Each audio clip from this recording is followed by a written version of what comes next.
Bienvenidos a este programa de Con los de Enfrente. Acá estamos como cada miércoles para usted. Entre el Universal y Milenio le preparamos con sus periodistas, en este caso pues nuestros vecinos de enfrente. Acá están vecinos y colegas mezclados. David, hola, ¿cómo estás? Bienvenido. Elisa. Buenas noches. Héctor. ¿Qué tal, Héctor? Buenas. Y por acá Maite. ¿Qué tal? Buenas noches. Carlos. Hola, Héctor. Hoy no está Juan Pablo. Hoy no. Me dejaron solita Tache. con el señor. Pero no vas a pelear, Maite. Sí. ¿Con quién se va a pelear el señor Mari? Yo creo que por los temas se me hace que conmigo. Solo que traigas encuestas. No es lo mío. Y Juan Pablo me encargó que me trajera algunas. ¿Te las trajiste tú? Aquí los datos. Bueno, oigan, pues sin duda lo esperado, ¿no? El Senado rechazó las ternas enviadas por el presidente por segunda vez, las ternas que eran las mismas de la primera vez, y pues ¿qué les merece de comentario esa decisión?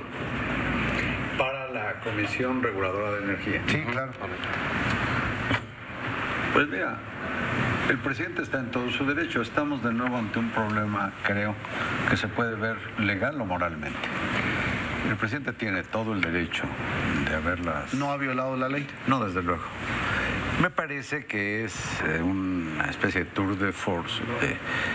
Pero no les gustaron, ahí van de nuevo. De alguna manera o podría interpretarse como una grosería a los senadores que les pusieron tache a los candidatos y candidatas. Y la verdad es que desde mi punto de vista, y yo no soy especialista en lo que ellos debieran especializarse, a ojos se ve que por muy técnicos que sean en sus distintas disciplinas, llegan como a ciegas, llegarán a ciegas porque los puede imponer el presidente a la Comisión Reguladora de Energía. David. Creo que todo este proceso ha mostrado un desaseo en dos momentos. Ahora, en este momento, en esta semana, cuando se denuncia lo de las firmas falsificadas, pero también cuando se mete al orden del día de la sesión en el Pleno, un tema que no estaba acordado previamente por los órganos de políticos de la Cámara. De gobierno de la Perdón, Cámara. para la audiencia, ¿nos recuerdas qué es esto de las firmas falsificadas?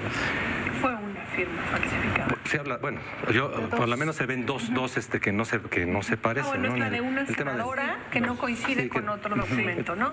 Sí. Pero más que eso, a mí me gustaría darle la lectura política porque me parece que la oposición actuó de manera correcta porque le está trasladando el costo político al presidente. Es decir, le está diciendo, nosotros bateamos tus propuestas porque no nos satisfacen, porque no cumplen el perfil, porque nos las reciclaste, y al final del día el presidente tendrá que salir como bateador emergente a meter un jonrón que después el costo político no va a ser para el Senado ni para la oposición, sino para el propio presidente. Pero hay que ver si la oposición aquí triunfa o es un triunfo pírrico, una victoria pírrica, porque al final del día lo que la oposición había propuesto en su camino legal es este amparo para decir no está bien que el presidente nos regrese esas ternas en donde están los mismos candidatos que ya rechazamos en la primera ronda y tiene que ser otra. Entonces legalmente sería el camino. Entonces la verdad es que también al gobierno de Andrés Manuel López Obrador y al propio Andrés Manuel le convino ahora que no aprobaran estas otras ternas porque le toca a él decidir conforme a la ley. Estoy de acuerdo con David en que se le traslada el costo político, porque él es el que hizo la jugada y emitió esta conclusión. Yo no estoy tan seguro de que haya actuado apegado a la ley, porque la ley dice que la terna tendrá que ser nueva. Sí. Es la palabrita nueva. Y esa palabrita, el único de los propuestos, solamente había uno nuevo en los propuestos. Entonces, eso abre camino también a que se pueda establecer una controversia constitucional en la Suprema Corte y a ver qué pasa. Pase lo que pase, el que queda como desaseado, con una voluntad autoritaria, que no tiene escrúpulos en torcer la ley para llegar a lo que quiere conseguir, va a ser una sola persona, no van a ser los senadores. Y eso es lo que se ve en lo inmediato. Yo creo que el Senado hizo este papel de contrapeso que se requiere, sobre todo cuando el presidente tiene la popularidad que tiene y el costo político suele ser muy bajo, ¿no? La lectura de la gente en general con un organismo como la CRE, pues no necesariamente le va a obligar a que esto le repercuta al presidente. Y creo que solo pondría un pequeñísimo creo que sí matiz. se abre una oportunidad para que se vaya ahora sí que a términos constitucionales y se analice. Y creo que aquí sí se perdió una posibilidad en donde el Senado no solo se la regresara al presidente, sino que abriera toda la parte que daba cauce a este efecto, ¿no? Pues, sí, ya se me fue. Lo que les diría es, estamos más bien ante un fracaso de la política, porque pudieron haber negociado o haber un acercamiento entre el Ejecutivo y el Legislativo para llegar a algún acuerdo. Lo que pasa es que corresponde también o responde lo que estamos viendo como resultado inevitable a una, pues yo no sé si llamarle política, pero sí a un ejercicio de confrontación desde la presidencia. Es decir, no hay un ánimo de negociación política, sino de hacer notar algo que él lo dijo y lo dijo muy bien, fue muy gráfico, lo ha dicho cuando menos 2 veces, cuando dijo que hizo así, las riendas del poder. Y pues presidencia mata otros poderes. Yo quiero decir algo en descargo de López Obrador, si se puede. Y a propósito del Senado. Yo creo que ha sido muy atinada, por más que inquiete su silencio ante las ofensas del presidente de los Estados Unidos, su lógica de no engancharse en un pleito con él. Dicen su homólogo, o se dice su homólogo.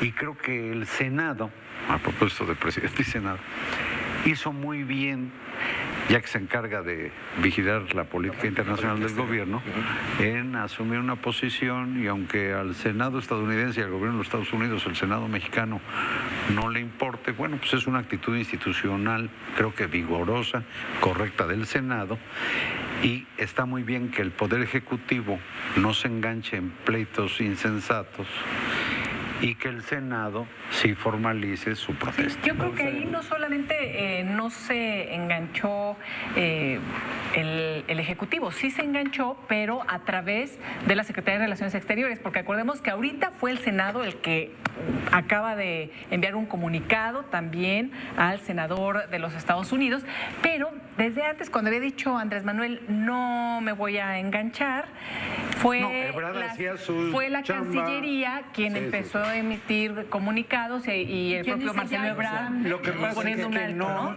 son tan enérgicos como el texto que dio a conocer hoy el Senado. No sé por qué. Y es de entenderse porque Ebrard está en el Poder Ejecutivo. No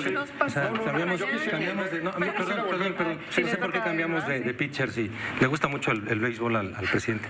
Pero no estoy de acuerdo con Maite cuando dice que no se va a ver el costo político. Ciertamente es un tema para enterados, pero me parece que la oposición está haciendo sentir su poder en el Congreso, porque además está un tema muy pendiente, muy importante, que es el de la revocación de mandato.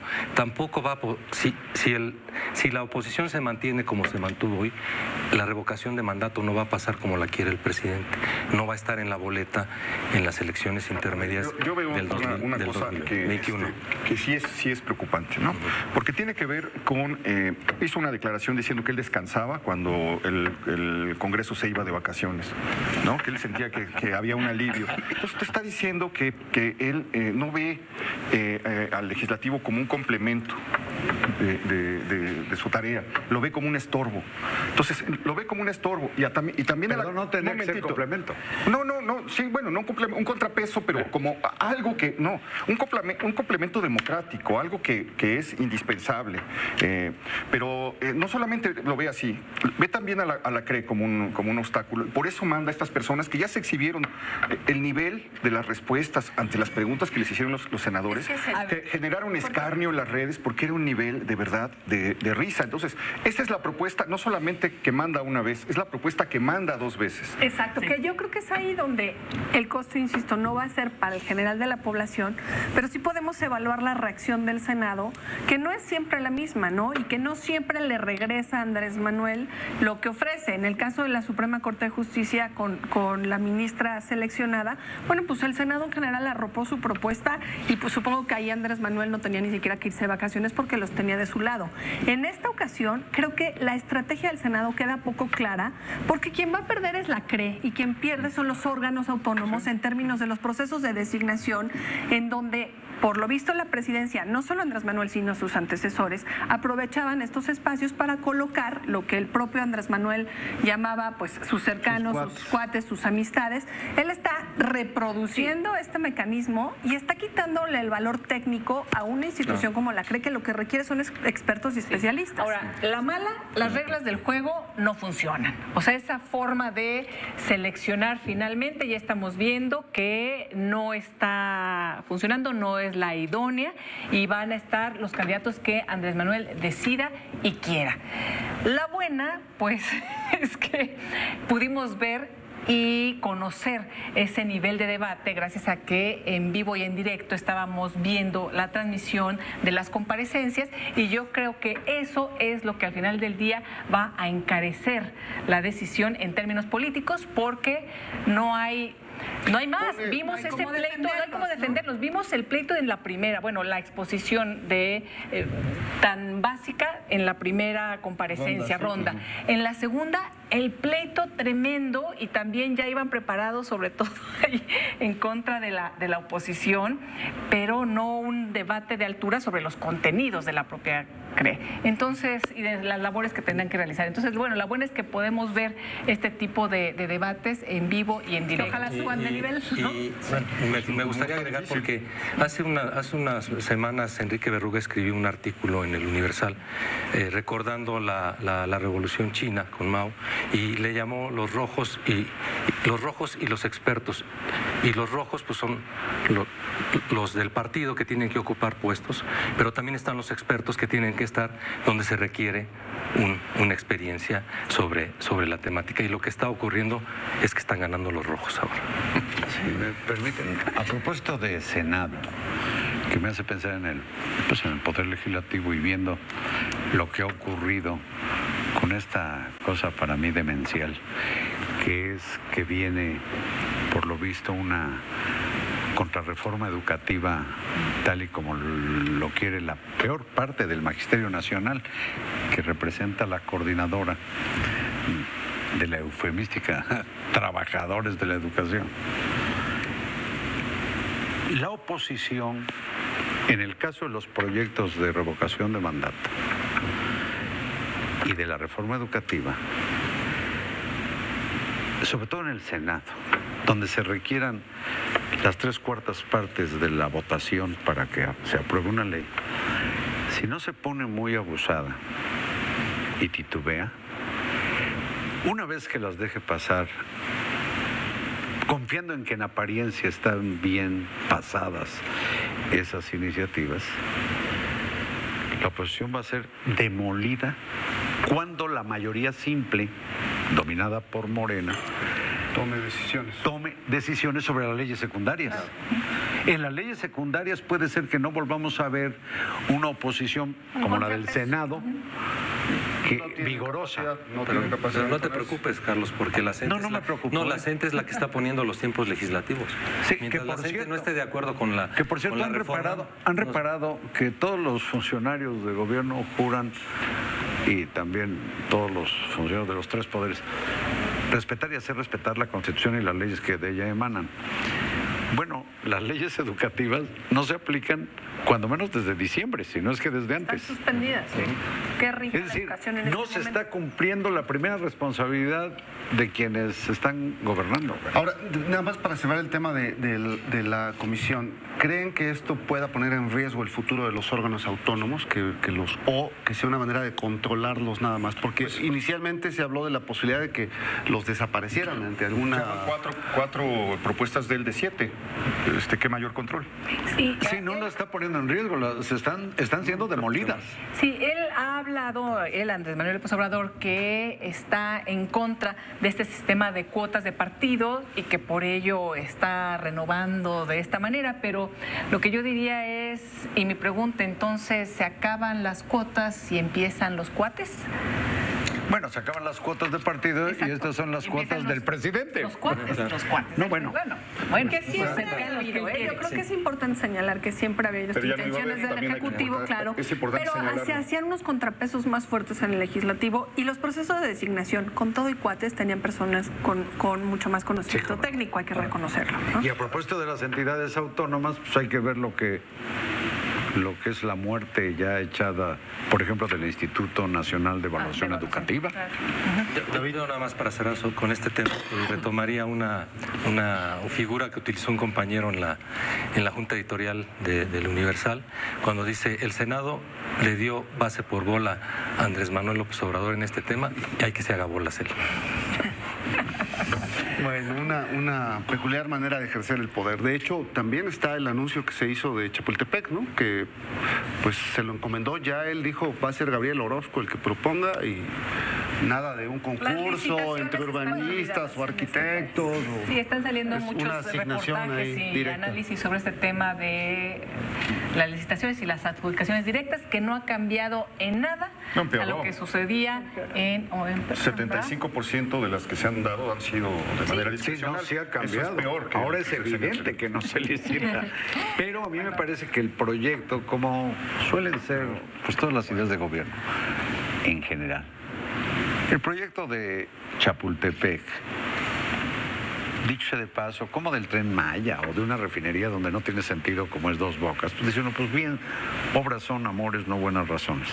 El problema está en los asegúnes, en que si los impactos ecológicos en la península de Yucatán o catastróficos en quién sabe dónde, o económicos a todo dar en asuntos turísticos, ese es el problema.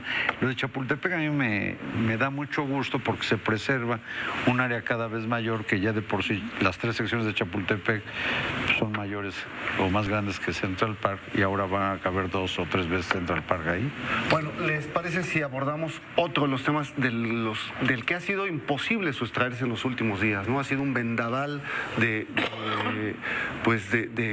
denuncias, de críticas, de discusiones alrededor del Me Too y de esta serie de cuentas que salieron en las redes para denunciar, para abrir la posibilidad de denunciar situaciones de acoso, de violencia, incluso hasta de violación. Yo, bueno, quisiera hacer un apunte rapidísimo de corte casi histórico. La ilustración está muriendo. La ilustración, estamos de acuerdo en que el mundo está entrando en un periodo en el que la ilustración está desapareciendo. Bueno, la ilustración canceló un mecanismo de control de la sociedad que se llamaba la vergüenza pública. La vergüenza pública consistía en alguna persona que no tenía que ser denunciada con un nombre y apellido, sino simplemente con que se le imputara un delito, era paseado por las calles para que fuera escupido, apedreado, etcétera. Muchas veces les ponían marcas en el cuerpo. Es algo que empezó desde los romanos con delincuentes, etcétera. Aquí en México se usó mucho con vígamos, se usó con gente que creía en supersticiones, etcétera, y se conocía de ese modo la vergüenza pública. Ha habido una discusión muy intensa sobre si esto era positivo o negativo. Era desde luego un método de control social y moral del Estado o del poder. De la Iglesia, incluso. De la Iglesia, sí. Pero se llegó a la conclusión en el siglo XIX de que la vergüenza pública ayudaba a sanar a las sociedades porque presentaba cosas que eran consideradas dañinas y eso entonces hacía un mecanismo de contención de la gente. Stuart Mill, el defensor del liberalismo, aplaude la vergüenza pública.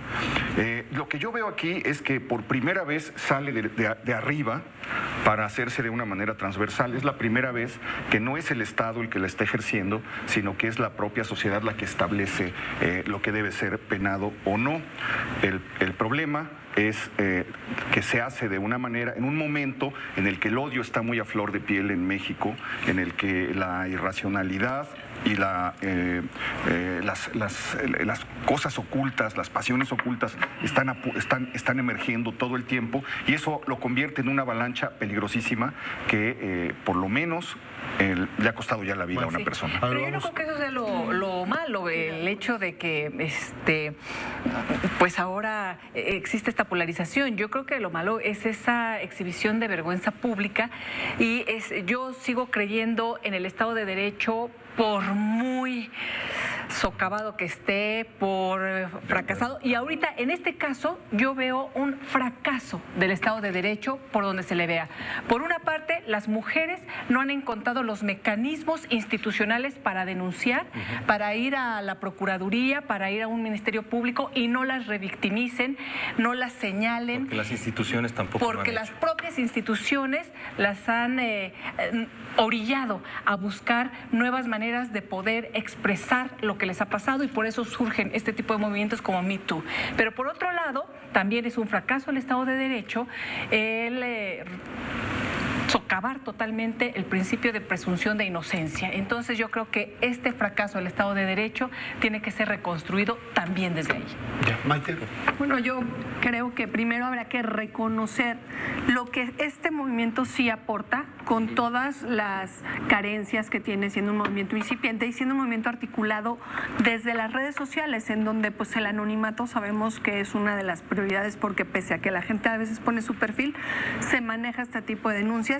Defiendo el anonimato en términos de que las mujeres que han sufrido algún tipo de abuso o algún tipo de acoso aseguran que sienten un miedo determinado que les obliga a mantener su anonimato para poder denunciar. ¿Qué sucede con esto? Que sí se corren varios riesgos, porque además de que no va a haber consecuencia penal alguna sobre aquel que haya sido implicado, justamente se viola esta presunción de inocencia. No hay, y los filtros que hay, que intento que se pusieron algunos filtros en donde se verificaban este tipo de denuncias, no alcanzan a ser lo suficientemente profesionales para saber qué entra y qué no entra. De ahí a acusar, por ejemplo, que sea responsable el movimiento o la denunciante del suicidio de una persona que fue acusada de abuso injusta o justamente, creo que estamos lejos de eso, ¿no? Yo creo que hay que diferenciar.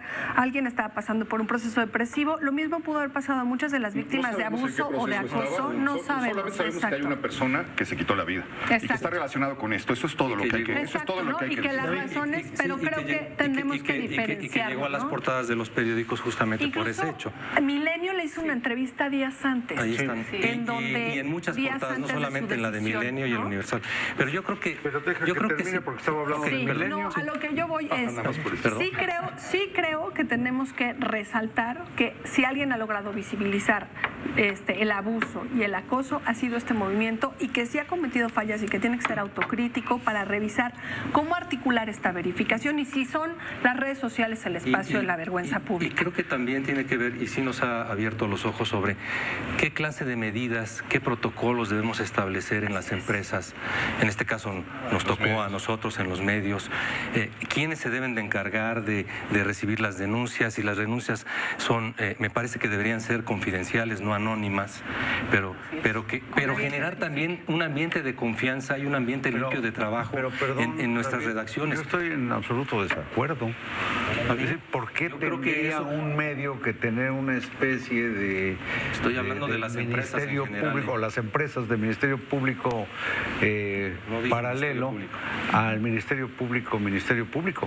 Es decir, los delitos Las faltas son asuntos de una autoridad, Es que no solamente no de comités de salud interna. No solamente estamos hablando de delitos, y se está confundiendo lo que es el acoso y el abuso y el maltrato, se está mezclando todo. Creo que nos hace falta educación en eso. Yo, si me permiten, quiero recomendar muy ampliamente el texto de Blanche Pietrich en la jornada de hoy, que pues Blanche es una persona, me parece, intachable desde el punto de vista ético, su preparación periodística, su experiencia, y hace una serie de reflexiones que vale la pena, no las voy a repetir, pero se las recomiendo al público, lo pueden consultar electrónicamente, y retomo dos cosas que dijiste tú, Héctor de Mauleón. Esto de un proceso hacia atrás de lustre o de ilustración. Yo me siento Walter Mercado porque en Milenio Semanal mi segundo texto se llamó Las Cruzadas del Tercer Milenio, y yo decía que el mundo iba colgado de caudillos hacia un océano de oscurantismo en el que parece que va cayendo Europa, Estados Unidos, México, etcétera. Y lo de la vergüenza pública era uno de los castigos de la autoridad en el siglo XVI en la Ciudad de México. Hay unos actos de cabildo maravillosos que dicen: el que tire la basura frente a su casa, la primera vez multa de $1 oro, la segunda vez tal, la tercera será sometido a la vergüenza pública. Sí, pero no podemos Déjame preguntar algo, aprovechando lo que decía David, y con eso quizás se va. Se acota como si fuera un problema del Estado, del gobierno. Incluso el presidente dice pues que lo vea en mujeres. Yo creo que en realidad creo que es un tema de la sociedad, de los hombres también, que no, las empresas tienen que revisarse. Yo creo que sí hay. Por eso ¿no? quizá ha sido tan polémico, ¿no? Porque toca muchas áreas y quizás se confunde. Bueno, dice David, las empresas tendrían que estar abriendo áreas. Estas áreas lo que tienen que generar son protocolos. Coincido contigo, el Ministerio Público debe de hacerse cargo de las denuncias y debe de haber un mecanismo de denuncias que respete y no revictimice a las mujeres que lo hacen, pero no funciona. Ya existen en ciertos lugares todo este tipo de protocolos, ya se están implementando en distintos países, y yo diría nada más que estas tragedias en plural, la violencia hacia las mujeres y la muerte de compañeros, nos lleve a crecer como sociedad. Exactamente, creo que ese es esta igualdad, el punto central.